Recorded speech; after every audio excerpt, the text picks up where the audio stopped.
Gautam neuro care brain stroke migraine fits brain and spine surgeries కి best neuro surgeon. ప్రస్తుతం ఎక్కడ చూసినా artificial intelligence గురించే మాట్లాడుకుంటున్నారు. దీన్ని ఉపయోగించి కష్టమైన పనులను కూడా సులభంగా చేస్తున్నారు. ఈ ఏఐ టెక్నాలజీ ద్వారా మనం చూడలేని వ్యక్తులను, దేవుళ్లను కూడా క్రియేట్ చేస్తున్నారు. కాకపోతే దీనివల్ల ఎంత లాభం ఉందో అంతే నష్టం కూడా ఉంది.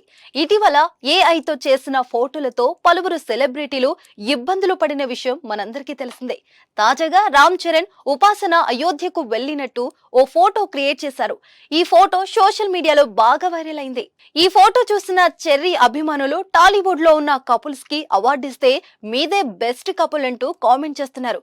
మరికొంతమంది చరణ్ అన్న రాముడిలా ఉన్నాడు, ఉపాసన వదిన సీతలా ఉంది, మీ జంట సీతారాముడిలా చూడ ముచ్చటలా ఉందంటూ ఈ ఫోటోకి కామెంట్లు చేస్తున్నారు. ఈ ఫోటో చూసిన చెర్రీ అభిమానులు టాలీవుడ్ లో ఉన్న కపుల్స్ కి అవార్డు ఇస్తే మీదే బెస్ట్ కపుల్ అంటూ కామెంట్ చేస్తున్నారు.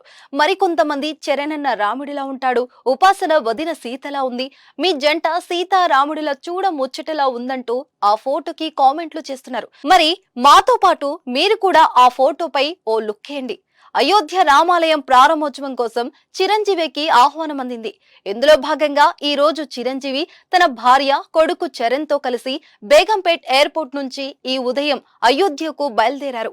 అందులో కేవలం చెర్రీ ఒక్కడే ఉన్నాడు. త్రిబుల్ మూవీలో చరణ్ సినిమా క్లైమాక్స్ లో రాముని గెటప్ వేశారు. అచ్చం అందులో నిజంగా శ్రీరాముడే నటించాడా అన్నట్టు అనుమానం కలిగేలా డైరెక్టర్ రాజమౌళి అలా చిత్రీకరించారు. అందులో విలన్ నుంచి తనను తాను రక్షించుకుంటూ ఓ ఫైట్ సీన్ వేశారు. చరణ్ ను శ్రీరామునిలా ఊహించుకుని ఏఐ టెక్నాలజీ ద్వారా ఓ ఫోటోను క్రియేట్ చేశారు కొందరు. ప్రస్తుతం అది నెట్టింట తెగ చక్కర్లు కొడుతుంది. ఏఐ టెక్నాలజీ ద్వారా చెర్రీ, ఉపాసన కలిసి అయోధ్యకు వెళ్లినట్లు అందులో ఉంది.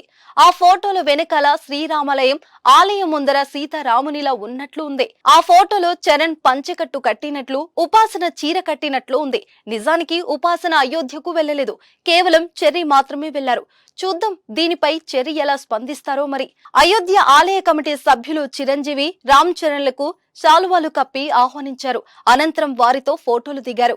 అయోధ్య రామ మందిర ప్రాణ ప్రతిష్ఠ కార్యక్రమంలో పాల్గొనే అవకాశం రావడం దేవుడు ఇచ్చిన వరంగా భావిస్తున్నానని చిరంజీవి అన్నారు.